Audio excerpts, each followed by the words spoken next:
You want to be liberated from the chaos of working in your business, and we're here to help you do it. This is Scott Beebe, the founder and the head coach of the Business on Purpose platform. And take a listen in as we answer a real life in the trench question for one of our small business owners. Hey, happy Monday morning, everybody. It is time to serve you, the small business owner, here on my favorite day of the week, Monday, and I'm going to be doing it with a garbage can lid.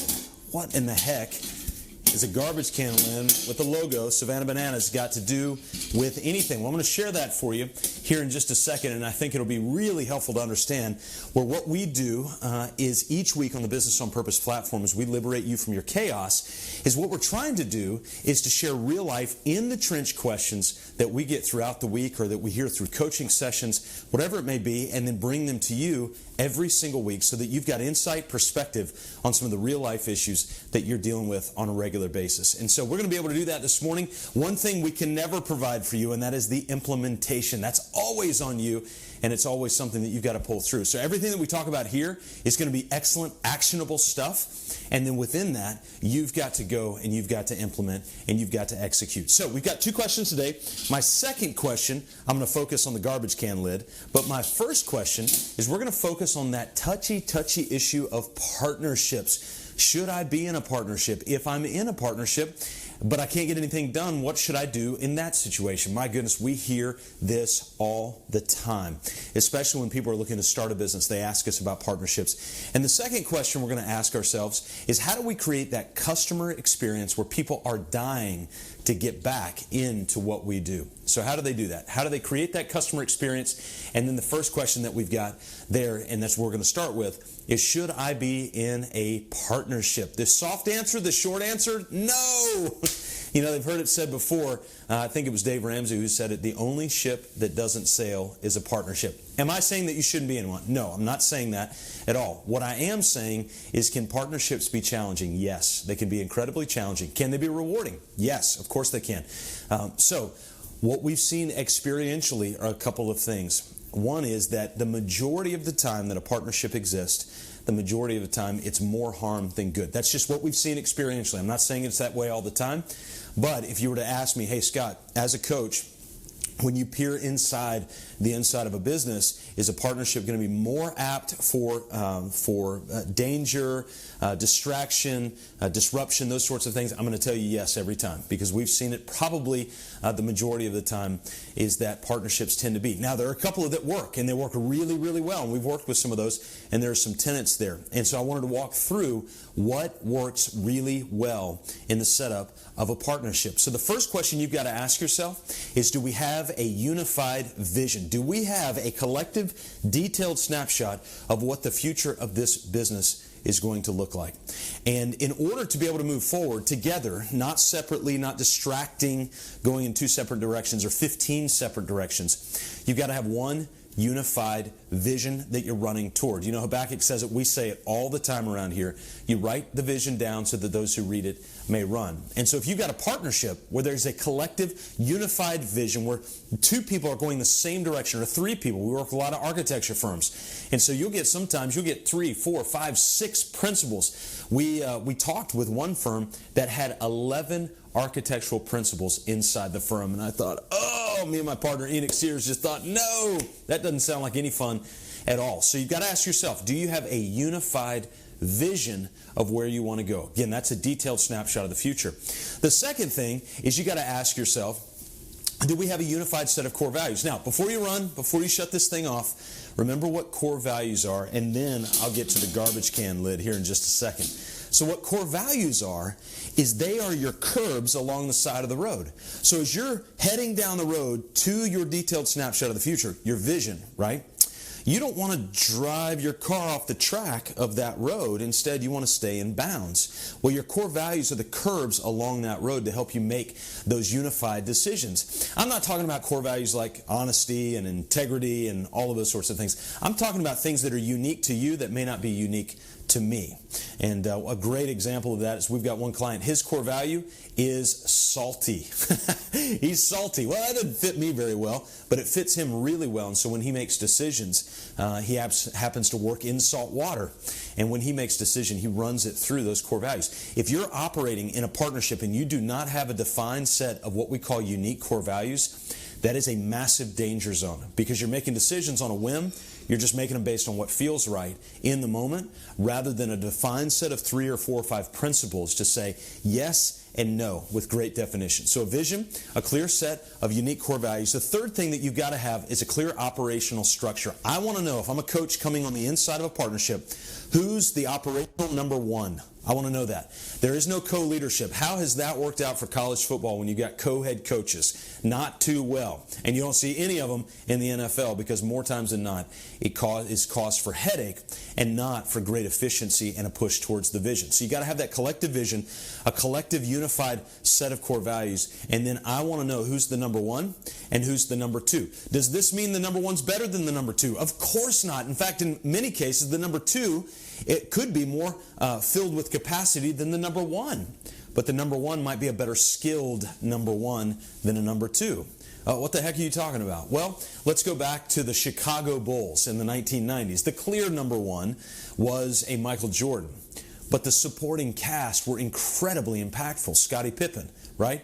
And some of the other shooters he had around them. You could think in modern day times of LeBron James. Clear number one, right? LeBron James, clear number one. But I want to know operationally who is the number two, because it's so important. Because if you're both number ones, guess what's going to happen? And it's going to happen every single time. And I don't want the number one for this little area and the number one for this little area.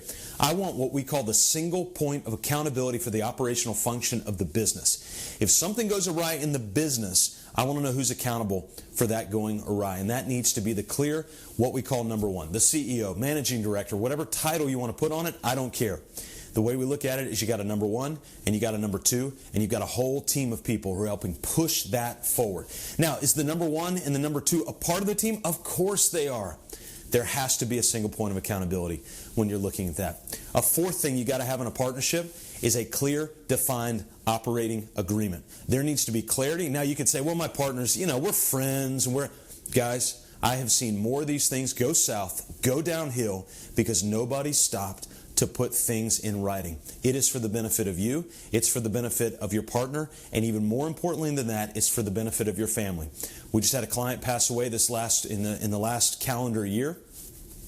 And that it kind of brings you to sobriety about the reality of the things you've got to have in place. And so if something goes south, here's the truth. Here's the sobering truth. You have to have an operating agreement in place to instruct people with exactly what to do when that situation occurs. Are operating agreements cumbersome? Yes. Are they long? Yes. Are they filled with lawyer speak? Yes. But if something goes south, you've got it there to protect everybody involved against just the idea of good intentions. Good intentions don't work really well in partnerships, and it's only those filled with the highest level of integrity that can get through it, and I don't say that lightly. And we're all susceptible to a lack of integrity. So let's just get it down on paper. A defined vision, a defined set of unique core values, a clear structure, who's your number one, and what's the operating agreement look like? Hey, I'm going to answer one more question. If you don't mind, if you're on here, share this post. There are so many other business owners who need to hear this stuff, who need to understand the reality about partnerships. And whether you're a business that's running $50,000 in revenue, $1 million, $5 million, $15 million, I don't care. All of this stuff is true in what you need. But go ahead and just click the share button. Share it with your friends, because there's other small business owners that need to hear it. Now, here's the second question. How do you create a customer experience? And why the heck do I hold up a garbage can lid? How do you create a customer experience that makes people want to come back? I want to tell you a story. So last night, we went to watch the Savannah Bananas in Savannah, Georgia. Now, the Savannah Bananas are led by Jesse and Emily Cole, husband and wife, who brought the team to Savannah about a year and a half ago. And I'm not going to give you the whole backstory. You can go to the Business on Purpose podcast, episode number 85, and you can listen to Jesse tell it himself. It's so much better. But I want to tell you my experience from last night. Number one, if you want to create a customer experience where people will come back, I want you to find your inner garbage can. What in the heck do I mean by that? Well, this actual lid came from the game. And if you'll notice, there's chili and cheese marks right here. Why? Because the Savannah Banana sells something they call the garage can nachos. No, garbage. I keep saying garage. The garbage can nachos. And so you can buy nachos on this. I mean, look how big this is. My head compared to this thing. This is filled with nachos that have cheese and hamburger and chicken and hot dog and all sorts of other stuff that's on here. And so we were all sharing and splitting it. And so we had a garbage can lid the whole time. Now, I told Jesse I was going to get this back to him, by the way. So Jesse, Emily, it's coming back. Don't worry. But within this, I wanted to take this, and here's the reason why.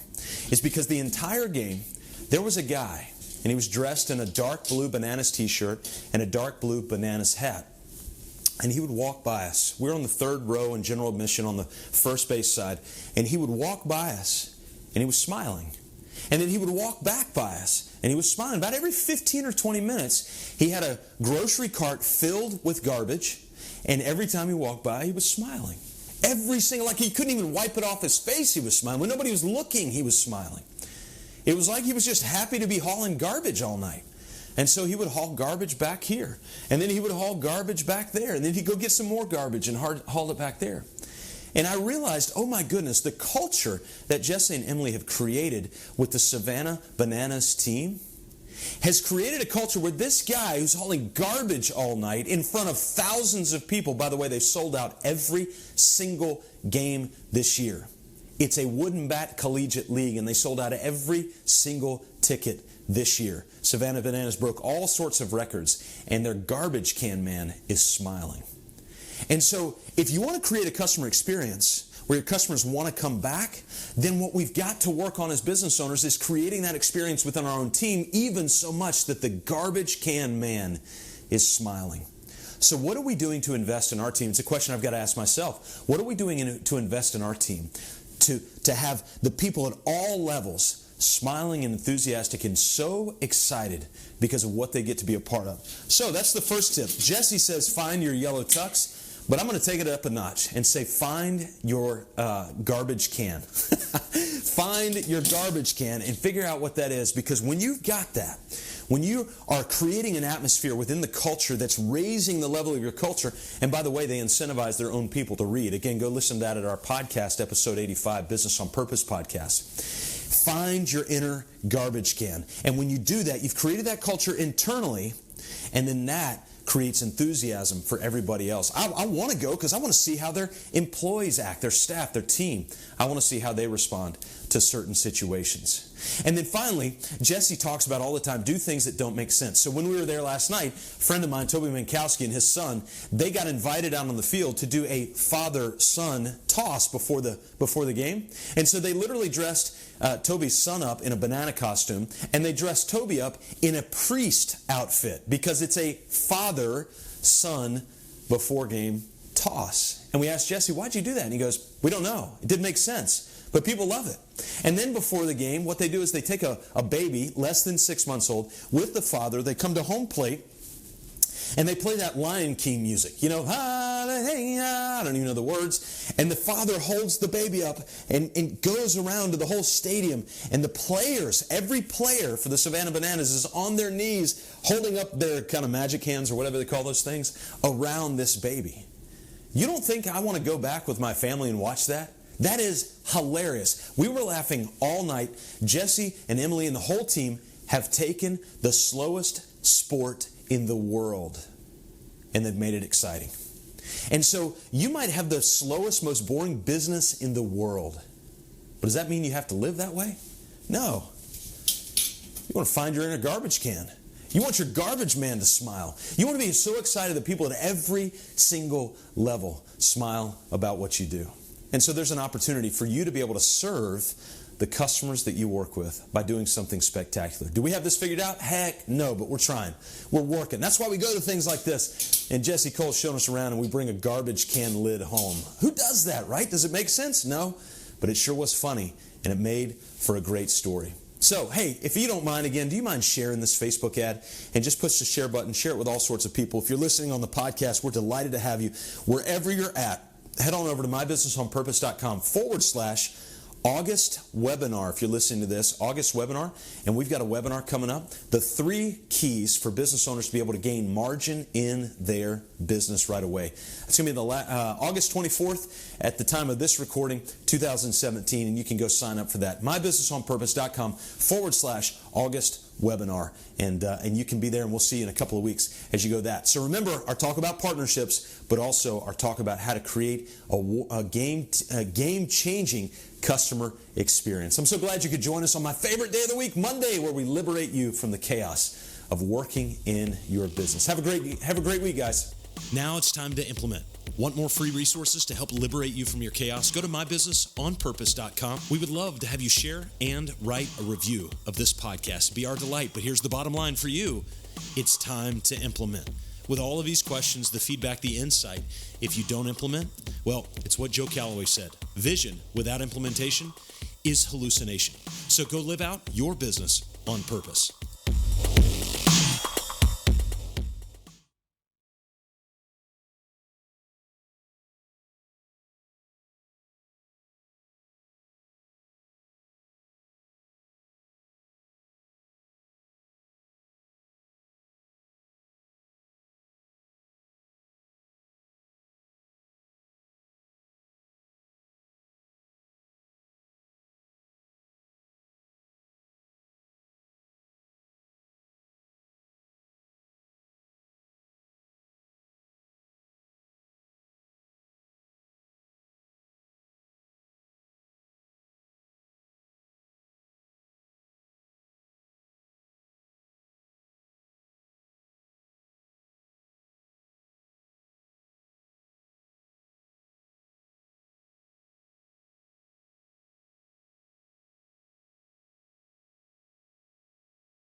I hope that was helpful. Make sure to check out the other episodes of this podcast series within the Business on Purpose podcast, focused on heroic leadership.